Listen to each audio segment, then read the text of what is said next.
நண்பர்கள் அனைவருக்கும் safety for everyone channel சார்பாக வெங்கட் என்னுடைய வணக்கங்கள்.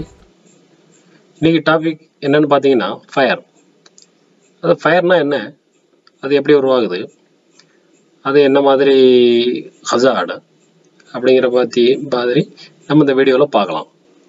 அது ஆதி காலத்தில் மனுஷன் ஃபயரை ஃபஸ்ட்டு கண்டுபிடிக்கிறப்போ அதுதான் ஒரு மைல்கல்லாக இருந்தது மனிதனோட நாகரிக வளர்ச்சிக்கு அப்படின்னு சொல்லுவாங்க.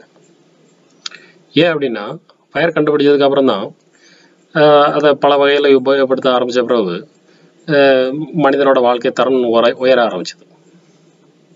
ஸோ இன்னைக்கு வரைக்கும் நம்ம நெருப்புங்கிறது அன்றாட வாழ்க்கையில் நம்ம உபயோகப்படுத்திக்கிட்டு தான் இருக்கோம். கரெக்டு தானே? ஸோ ஒவ்வொரு விஷயங்களுக்கும் நம்ம யூஸ் பண்ணுறோம். ஈவன் வீட்டில் கூட நம்ம யூஸ் பண்ணிக்கிட்டு தான் இருக்கோம். ஒரு குக்கிங் கூட நம்ம ஃபயர் இல்லைன்னா நம்மளால் குக் பண்ண முடியாது. சூரியன் கூட ஒரு நெருப்புக்கோள் அப்படின்னு தான் சொல்லுவாங்க. ஏன்னா அங்கேயும் நிறையா ஃபயர் ஆகிக்கிட்டு தான் இருக்குது.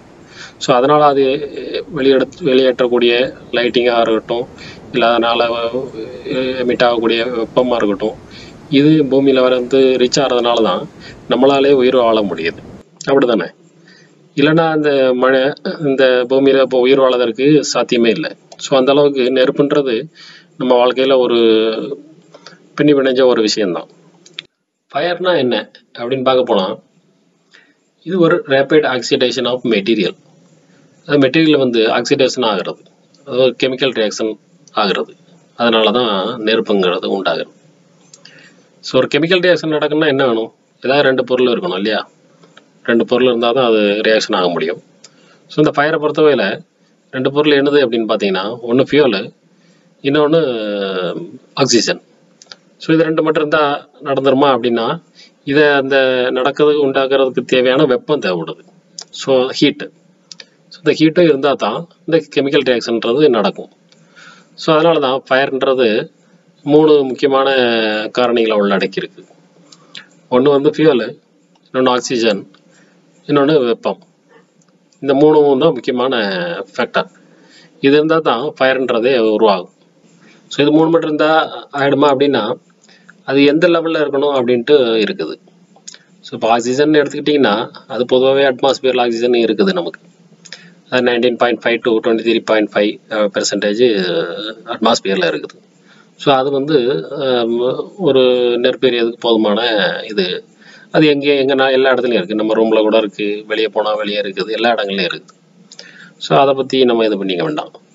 ஃபியூயல் அப்படின்னா அதுவுமே கிட்டத்தட்ட எல்லா இடங்கள்லையும் இருக்கிறது தான். பேப்பராக இருக்கட்டும், ஒரு வுட்டாக இருக்கட்டும், ஒரு ஃப்ளேமபிள் கேஸாக இருக்கட்டும், ஃப்ளேமபிள் லிக்யூடாக இருக்கட்டும், இந்த மாதிரி மெட்டீரியல் எல்லா இடத்துலையும் தான் அவைலபிளாக இருக்குது. அப்படி தானே? ஸோ இப்போ இதுக்கு தேவையான ஹீட்டு தான் தேவை. ஸோ ஹீட்டும் எப்படின்னா, எல்லா ஹீட்டுக்கும் ஃபயர் ஆகுமா அப்படின்னா கிடையாது. ஏன்னா ஒவ்வொரு பொருளுக்கும் ஒவ்வொரு மாதிரியான ஹீட்டு தேவைப்படுது. ஸோ அதுக்கு தகுந்தால ஹீட்டுக்கு தகுந்தால தான் அங்கே ஃபயருங்கிறது ஜென்ரேட் ஆகும். ஃபயர்ன்றது எந்த அளவுக்கு நமக்கு அன்றாட வாழ்க்கையில் உபயோகப்படுதோ அதே அளவுக்கு அதால் ஆபத்துகளும் இருக்கிறது. அப்படி தானே? ஸோ ஃபயரை ப்ராப்பராக நம்மளால் கண்ட்ரோல் பண்ணால் அதுக்கு நமக்கு உபயோகப்படக்கூடிய பொருளாக இருக்கும். ஸோ நம்மளால் கண்ட்ரோல் சரியாக பண்ண முடியல அப்படின்னா அது ஒரு ஆபத்து நேரத்தில் பொருளாக மாறிடும். அப்படி தானே? ஸோ மனுஷன் நல்லதுக்கும் யூஸ் பண்ணுறான், அதே நேரம் கெட்டதுக்கும் யூஸ் பண்ணுறான் சயின்ஸை. ஸோ அந்த வகையில் ஃபயரும் அப்படி தான். சம்டைம் இயற்கையால் உண்டாகக்கூடிய ஃபயர் கூட இந்த உலகத்தில் உள்ள லிவிங் திங்ஸை அழிக்கக்கூடிய சக்தி வாய்ந்தது. எக்ஸாம்பிள் பார்த்தீங்கன்னா ஃபாரஸ்ட் ஃபயர், எல்லாம் அந்த எரிமலையிலேருந்து வரக்கூடிய ஃபயரு, இந்த மாதிரி இயற்கையாக வரக்கூடிய ஃபயர் கூட நமக்கு ஆபத்த முடியலாம். இண்டஸ்ட்ரி பர்பஸுக்கும் ஃபயர்ன்றது அதிக அளவில் நம்ம உபயோகப்படுத்துகிறோம். அப்படி தானே? பெரிய பெரிய ப்ராசஸிங் பிளான்ட் இருக்குது. ஸோ ப்ராசஸிங்காண்டி நெருப்பு அதிக அளவில் உபயோகப்படுத்த வேண்டியிருக்கும். சில கெமிக்கல் ரியாக்ஷன் நடக்கிறதுக்கு அதிகப்படியான ஹீட்டு கொடுக்கறதுக்கு நெருப்பு தானே உண்டாகணும். ஃபார் எக்ஸாம்பிள் ஒன்றும் இல்லை, எத்திலீன் பிளான்ட்டில் ஒர்க் பண்ணுறவங்களுக்கு அனுபவம் இருந்திருக்கலாம். ஃபர்னஸ் அப்படின்னு சொல்லிட்டு அங்கே இருக்கும். ஃபர்னஸ்ன்றது எதுக்கு அப்படின்னா, அது வழியாக எத்திலீன் கேஸ் பாஸ் ஆகிறப்போ அதை கிராக் பண்ணுறதுக்கு அதிகப்படியான ஹீட்டு தேவைப்படும். ஸோ அது அந்த ஃபர்னஸ் நெருப்பு மூலமாக தான் அதை உண்டாக்குறாங்க. ஸோ நெருப்புனா என்னென்னா, கிட்டத்தட்ட 1000 டிகிரி செல்சியஸ்லேருந்து 1200 டிகிரி செல்சியஸ் வரைக்கும் வெப்பத்தை அதை ஃபர்னஸில் செலுத்துவாங்க. அது மூலமாக அந்த கேஸை செலுத்துகிறப்போ அந்த கேஸ் கிராக் ஆகி ஃபர்தராக டிவைட் ஆகும். அது ஒரு டைப் ஆஃப் ரியாக்ஷனுக்காண்டி தான், ப்ராசஸ்க்காண்டி அதை யூஸ் பண்ணுறாங்க. ஸோ இந்த மாதிரி இண்டஸ்ட்ரியில் எல்லா இடத்துலையும் ஃபயருங்கிறது முக்கியமானதாக இருக்குது. ஸோ அதனால் ப்ராப்பராக ஹேண்டில் பண்ணலன்னா பிளான்ட்டுக்கே பெரிய டிசாஸ்டராக கொண்டு போய் முடியறதுக்கு சான்சஸ் இருக்குது. அதனால் ஃபயர்ன்றது ரொம்பவே டேஞ்சரான ஹசார்ட். ஸோ அதை ப்ராப்பராக ஹேண்டில் பண்ணுறது ரொம்ப ரொம்ப முக்கியம். ஸோ இப்போ ஃபயரை பற்றி சொன்னேன், நீங்கள் வீடியோ பார்த்துருப்பீங்க, பிடிச்சிருக்குன்னு நினைக்கிறேன். பிடிச்ச லைக் பண்ணுங்கள், டவுட் எதாக இருந்தால் கமெண்ட் பண்ணுங்கள், சப்ஸ்கிரைப் பண்ணிக்கோங்க. நன்றி.